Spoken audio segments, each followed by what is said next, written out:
Nous sommes en route pour le village d'Arvieux, dans le Queyras, dont nous avons déjà parlé et qui ouvre la porte à la vallée de l'Izoard, également appelée Val d'Azur. Chemin faisant, je vous reparlerai d'Arvieux et de sa spécialité du jouet en bois. Mais nous sommes sur la petite route qui mène au hameau qui porte le nom très original de Les Maisons, pour une randonnée qu'on va plutôt qualifier de balade, au lac de Roux, puis jusqu'au hameau de Soulier.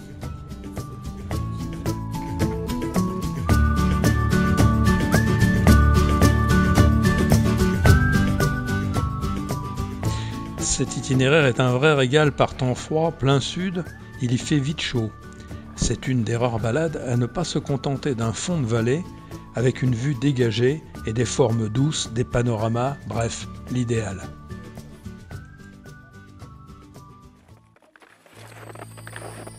Alors, chemin faisant, savez-vous qu'à Arvieux, le jouet en bois est une longue histoire. La coopérative de fabrication artisanale, les jouets du Queyras, l'Alpin chez lui, a été créée en 1920 à Arvieux par le pasteur suisse Dupasquier, puis par Jacques Meyer. Le but était révolutionnaire pour l'époque, vivre et travailler au pays en fabriquant des jouets en bois avec le pin à crochet et le pin sambro issu des forêts du Queyras. Sans le savoir, les créateurs faisaient du développement durable sur une chaîne de personnes, coopérateurs, artisans, revendeurs et acheteurs finaux. Le circuit du bois est toujours le même au XXIe siècle, forêt du Queyras, scierie du Queyras, artisans de bois du Queyras, 100% made in Queyras. La fabrication et la vente sont centralisées depuis 1945 dans le chalet de la Chalpe à Arvieux. Une vraie tradition de montagne et un vrai artisanat local.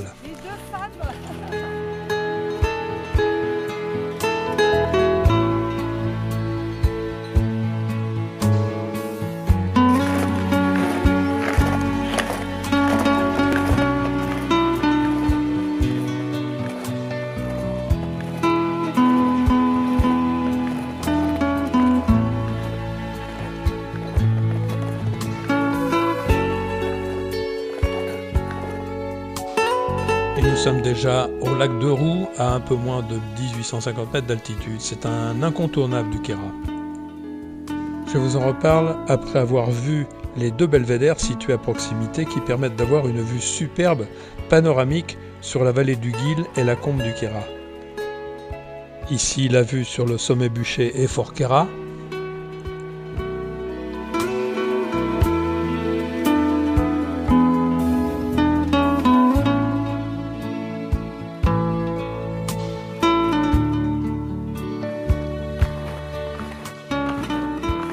C'est vrai qu'il y a un trou là, hein, un gros trou.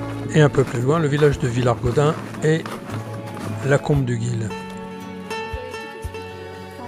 Et on voit bien Villard-Gaudin là. C'est les petits chalets. Ouais, le petit hameau là. D'accord. Villard-Gaudin. Et tu vois la montée?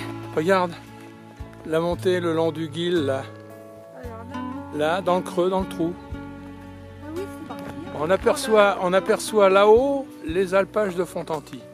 Ah, ça c'était beau. Ça, tu vois, c'était sur une refonte. Franchement, là, je sais plus si c'était dur en fois que je le fais. C'est tellement beau que tu... Voilà. D'accord. Alors le lac de Roux s'appelait auparavant Marais de la Motte Tremblante. Il fait partie des rares lacs du Queyras entourés d'arbres et de prairies. Avec le lac Miroir, ils sont tous deux entourés de mélèzes. Les couchers de soleil sont mémorables et en automne, il prend des allures dorées à ne surtout pas manquer. Son ancienne appellation, de lac de la Motte Tremblante, traduisait le fait qu'une motte de terre végétale façon île flottante se déplaçait d'un côté à l'autre de la rive du lac au gré des vents. En 1972, une digue de retenue des eaux a été construite à l'extrémité nord pour créer un lac dans le but d'aménagement touristique.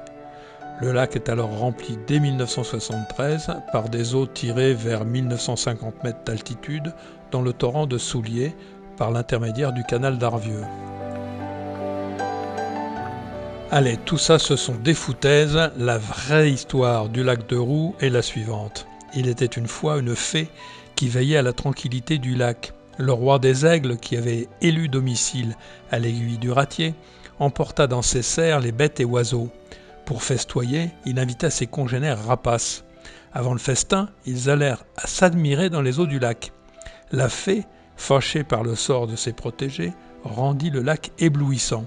Les rapaces, alors éblouis, se précipitèrent au fond du lac.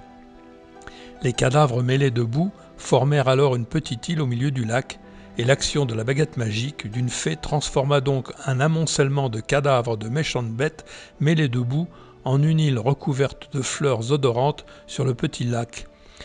L'énorme motte flottante vogue toujours à la surface et son gazon frémissant est agité éternellement par la brise.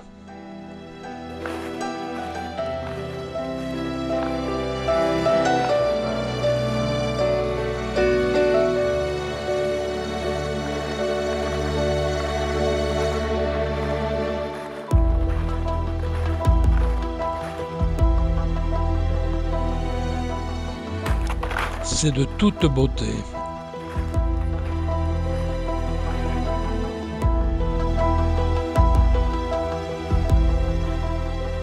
Nous arrivons au hameau de Souliers et ses habitants ont toujours eu le sens de l'accueil des randonneurs. Avant même la création des GR, Souliers était un point de passage pour randonneurs avertis. Lors de la création du GR 58, il est fait appel aux Kérassins pour ouvrir des gîtes d'étape le long de l'itinéraire et la famille Humbert, habitant le hameau, répond naturellement présent à l'appel. Le gîte de Souliers ouvre à partir de 1976. Le hameau de Souliers compte aujourd'hui près de 25 habitants à l'année et il est accessible été comme hiver en voiture. Exposé plein sud, il a su conserver un charme authentique en valorisant le bâti en bois et en soignant son entretien. Et pour la petite histoire, quelques scènes du bossu ont été tournées à l'auberge gîte du Grand Rochebrune où nous déjeunerons ce midi. Eh bien non, nous ne ferons pas ripaille car le chemin aller nous attend pour le retour. Et cette fois, l'escure nous accompagne.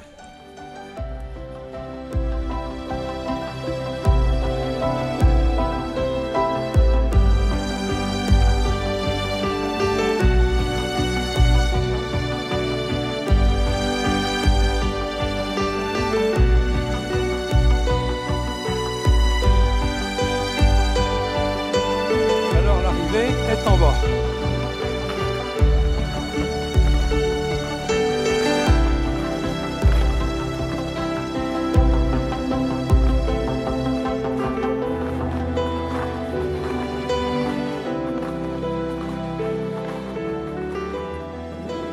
Ah, l'arrivée est proche.